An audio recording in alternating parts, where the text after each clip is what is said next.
Hey, what's up everybody? Last year's Redmi 12 5G was a good budget smartphone that everybody loved. In fact, Xiaomi sold over 3 million units of the phone in India, which is just mind-blowing. So following that success, Xiaomi has launched the Redmi 13 5G with a couple of upgrades which include a new 108 megapixel camera, 33 watt fast charging and a smoother 120Hz refresh rate screen. And for that, Xiaomi is asking for 14,000 rupees for the 6 128GB version and 15,500 for the 8 128GB version. By the way, my verdict about this phone is quite different from the others, so I do appreciate you sticking till the end to find out. But for now, like always, let me talk about the design first. Here, like last year, the Redmi 13 comes with a pretty basic design with thick bezels on the screen and a relatively bulky form factor. But the good thing is that Redmi has gone with a glass back here. It has a shiny finish and it is quite well built and sturdy. Redmi has also provided Gorilla Glass 3 protection on the front glass and there is IP53 dust and splash protection. There's a headphone jack too, so things are pretty sorted in the design front. Even the display is good enough, I would say. It's a 6.67 inches IPS LCD screen with a 120Hz refresh rate with no micro lags or stutters in the UI. It's not very bright though, so if you're someone who has to be outdoors a lot, visibility might be a little struggle, especially under direct sunlight. The core quality of this display is nice for watching reels and all, but I do feel like Redmi should have included an AMOLED display here. That way, this device would have been very competitive. Even the CMF Phone 1 that is available for some 15,000 rupees or the Galaxy M34 that is now available for a discounted price features a nice AMOLED screen that looks much superior to the one on the Redmi 13. I also feel that if not an AMOLED screen, Redmi should have provided stereo speakers at least. The single speaker on the Redmi 13 is just average in terms of overall loudness and sound quality. Anyway, Xiaomi has made an upgrade in the camera department though. And I actually felt like the primary camera has improved this year, at least when it comes to photography. You get slightly sharper and more detailed images thanks to the 108 megapixel sensor. I like how the colors in the images are not very overbearingly saturated. The pictures have a toned down color science which is nice and subtle. I do wish the dynamic range in primary images was a little better though. And because the 108 megapixel sensor is taking in more light, the nighttime images are considerably bright. I would still suggest you click pictures in the night mode for best results. Selfies are nothing to write home about though, they're just good enough to casually make a few posts on social media.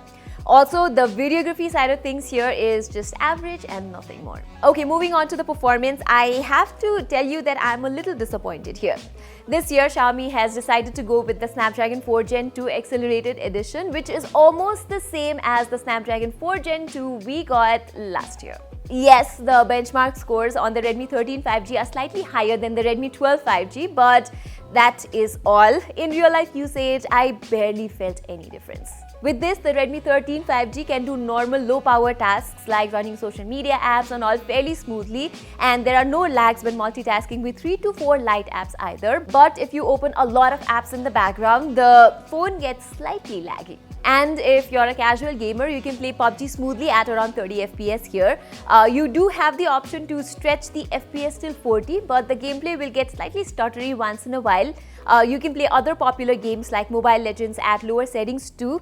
However, high-end games like Genshin Impact do not run well even at the lowest settings. That's why if you are a little more serious about gaming, I would suggest you add some money and get something like the CMF Phone 1 or the Poco X6, which can run games well, much better than this phone. Good thing is that Redmi has provided the latest Hyper OS based on Android 14 here, and they have committed for 2 years of OS and 3 years of software updates too. And here the Hyper OS experience is good enough, if not the best or the cleanest in the budget price category.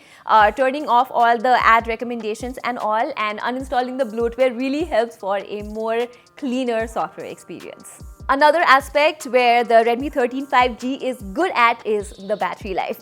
It features a slightly bigger 5030 mAh cell, and when using the phone conservatively, I was able to net almost 1.5 days of battery life.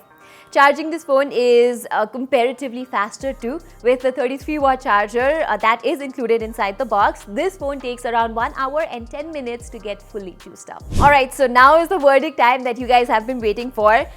Should you buy the Redmi 13 if you had a budget of some 15,000 Indian rupees? Well, I think the answer is an easy no. Unlike the Redmi 12 5G, I feel like Redmi 13 does not offer the same charm and value this year. I think the hype we used to get with Redmi phones is slowly fading away year after year, and this phone, the Redmi 13, is a very good example of that. So the sad reality is Redmi series is no longer value king as it was before. There are just better phones available in a similar price range. For instance, if you just add 2,000 or 3,000 more, you can get a much better AMOLED screen, better performance, better software experience with the likes of the Galaxy M34, Poco X6 and the latest Xiaomi Phone 1. So I don't see the appeal with this year's Redmi 13. Okay everybody, that was all for my full review of the Redmi 13 5G. Do let me know if you agree with me in the comments below, and while you're there, don't forget to subscribe to our channel. Saying this, I'm Pratima and I'll see you in my next one.